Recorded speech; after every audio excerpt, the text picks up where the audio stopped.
Hello everyone, इस video में हम बात करने वाले हैं कैफे सेटअप के बारे में। अगर आप अपना एक कैफे स्टार्ट करने वाले हैं या फिर कैफे स्टार्ट करने की सोच रहे हैं और आप कंफ्यूज्ड हैं कि आपको कौन से इक्विपमेंट में इन्वेस्ट करना चाहिए कैफे को लेके, तो ये वीडियो आपके लिए है। तो इस वीडियो में मैं बताऊंगा कि आपको कौन कौन से इसेंशियल इक्विपमेंट हैं जिसमें आपको इन्वेस्ट करना चाहिए। इस वीडियो में मैं आपको 9 ऐसे इक्विपमेंट के बारे में बताऊंगा जो आपके कैफे में होने ही चाहिए। उसके अलावा बाकी जो चीजें हैं वो ऑप्शनल हैं, but these are essential equipment. सबसे पहली और ऑब्वियस चीज जो आपको अपने कैफे के लिए चाहिए वो है एक अच्छी कॉफी मशीन। अब कॉफी मशीन भी अलग अलग टाइप की आती हैं, अलग अलग साइजेस में अवेलेबल हैं। तो आपको क्या करना है कि आपको कंसिडर करना है कि आप किस टाइप की कॉफी उसमें सर्व करने वाले हैं, या फिर कौन सा आपको साइज ठीक रहेगा, या फिर सेमी ऑटोमेटिक कॉफी मशीन लेनी है या फुली ऑटोमेटिक कॉफी मशीन। वैसे इससे रिलेटेड भी मैंने एक वीडियो बनाई हुई है ऑलरेडी यूट्यूब पे, तो आप जाके उसमें देख सकते हैं। बट अगर मैं शॉर्ट में बताऊं तो कॉफ़ी मशीन्स अगर साइज़ की बात करूं तो वो 2 साइज़ में अवेलेबल हैं, single group and double group majorly.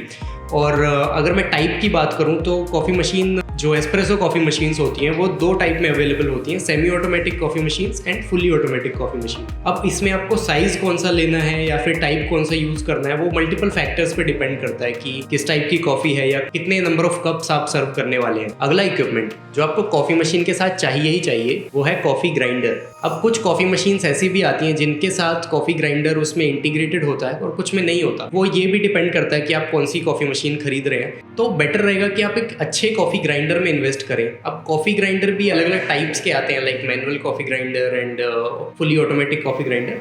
तो आप उसे अपनी रिक्वायरमेंट के हिसाब से देख सकते हैं। बट अच्छे कॉफ़ी ग्राइंडर की पहचान ये होती है कि जो आपकी कॉफ़ी बीन्स जब ग्राइंड होके आ रही है तो उनकी कंसिस्टेंसी अच्छी रहती है और ग्राइंडिंग क्वालिटी है वो भी बहुत अच्छी आती है। अगर आपको डिटेल में जानना है कि कॉफ़ी ग्राइंडर कैसे काम करते हैं या फिर किस टाइप का आपको कॉफ़ी ग्राइंडर सही रहेगा, तो हमने उसके लिए एक अलग से वीडियो बनाई हुई है स्पेसिफिक कॉफ़ी ग्राइंडर के बारे में, तो आप वो वाली वीडियो जाके देख सकते हैं। कॉफ़ी ग्राइंडर के बाद अगली चीज़ जिसमें आपको इन्वेस्ट करना चाहिए वो है बरिस्ता किट। अब बरिस्ता किट का मतलब है कि जो कॉफ़ी मशीन्स के साथ जो आपकी एक्सेसरीज आती हैं वो बरिस्ता किट में इंक्लूडेड होती हैं।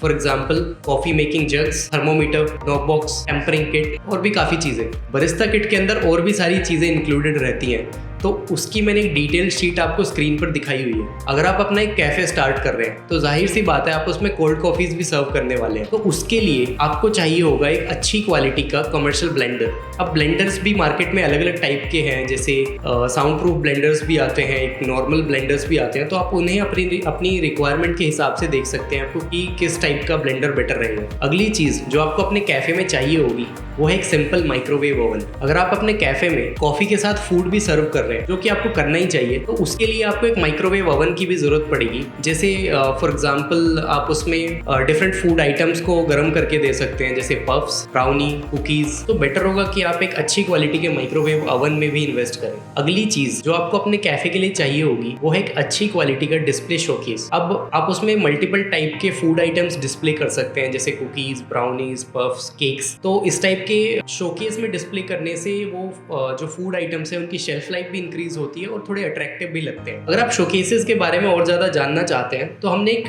सेपरेट वीडियो बनाई हुई है कि किस टाइप का आपको शोकेस ठीक रहेगा अपनी शॉप के लिए, और उस वीडियो में हमने काफ़ी कुछ बताया हुआ है कि कितने टाइप के शोकेसेस अवेलेबल हैं मार्केट में, स्टैटिक शोकेसेस क्या होते हैं या फिर एयर कूल्ड शोकेसेस का वर्किंग प्रिंसिपल क्या होता है। तो आप उस वाली वीडियो को जाके देख सकते हैं। शोकेस के बाद अगली चीज़ जो आपको ज़रूरत पड़ेगी वो है एक डीप फ्रीज़र। डीप फ्रीज़र आपको इसीलिए चाहिए कि फॉर एग्जांपल आप अगर अपने कैफ़े में कोल्ड कॉफ़ी सर्व कर रहे हैं तो उसके लिए आपको आइसक्रीम भी स्टोर करनी होगी, और आइसक्रीम्स के साथ आप अलग अलग चीज़ें भी उसमें स्टोर कर सकते हैं, जिससे उनकी शेल्फ लाइफ काफ़ी इंक्रीज होगी और स्टोरेज में भी आसानी होगी। डीप फ्रीज़र मार्केट में अलग अलग कैपेसिटी में अवेलेबल हैं, लाइक 100 लीटर, 200 लीटर, 300 लीटर। तो वो आपको देखना होगा कि आपके कैफ़े में स्पेस कितनी अवेलेबल है या कितना आपको सामान उसमें स्टोर करके रखना है, तो आप उसके हिसाब से एक सही कैपेसिटी का डीप फ्रीज़र कंसिडर कर सकते हैं। डीप फ्रीजर्स के बाद अगली चीज़ जो आपको चाहिए होगी वो है एक अंडर काउंटर फ्रीज़र या फिर चिलर। अब जैसा कि नाम से ही समझ में आ रहा है वो बेसिकली एक reach in under counter freezer ही होता है। लाइक आपके काउंटर या तो वो आपके काउंटर की तरह एक्ट करेगा या काउंटर के नीचे रहेगा। और इसमें भी आप अलग अलग चीज़ें स्टोर करके रख सकते हैं। लाइक जो चीज़ें आपको फ्रीक्वेंटली यूज़ करनी है तो उसे डीप फ्रीज़र की जगह या कहीं स्टोरेज रैक की जगह आप अंडर काउंटर में स्टोर करके रख सकते हैं, जो आपको ईजिली काम करते टाइम ईजिली एक्सेसिबल भी रहेगा और वो ख़राब भी नहीं होगा। अगर हम अंडर काउंटर चिलर की बात करें तो उसकी टेम्परेचर रेंज होती है from 8 degree Celsius and it goes down to 2 degree Celsius. और अगर हम फ्रीज़र की बात करें सो फ्रीज़र 2 डिग्री सेल्सियस से लेके -18 डिग्री सेल्सियस तक जाते हैं। एंड फाइनली आपको अपने कैफ़े में एक सिंक यूनिट भी चाहिए होगी, जिसमें आप अपने कप्स, ग्लासेस या फिर प्लेट्स जो सर्विंग के बाद आपके पास आते हैं वो वॉश कर सकते हैं। अगर आप चाहते हैं कि आपके इस पूरे कैफ़े के सेटअप में हम आपकी हेल्प करें from selecting the right equipment to installation and service, तो आप हमसे कॉन्टेक्ट कर सकते हैं या फिर हमारे एक्सपीरियंस सेंटर में विजिट कर सकते हैं, जहाँ पे हमारी टीम आपको सारी प्रोसेस में हेल्प करेगी। और एक्सपीरियंस सेंटर में आप सारे इक्विपमेंट का जो मैंने इसमें बताए उनका एक लाइव वर्किंग डेमो भी देख सकते हैं। Thank you.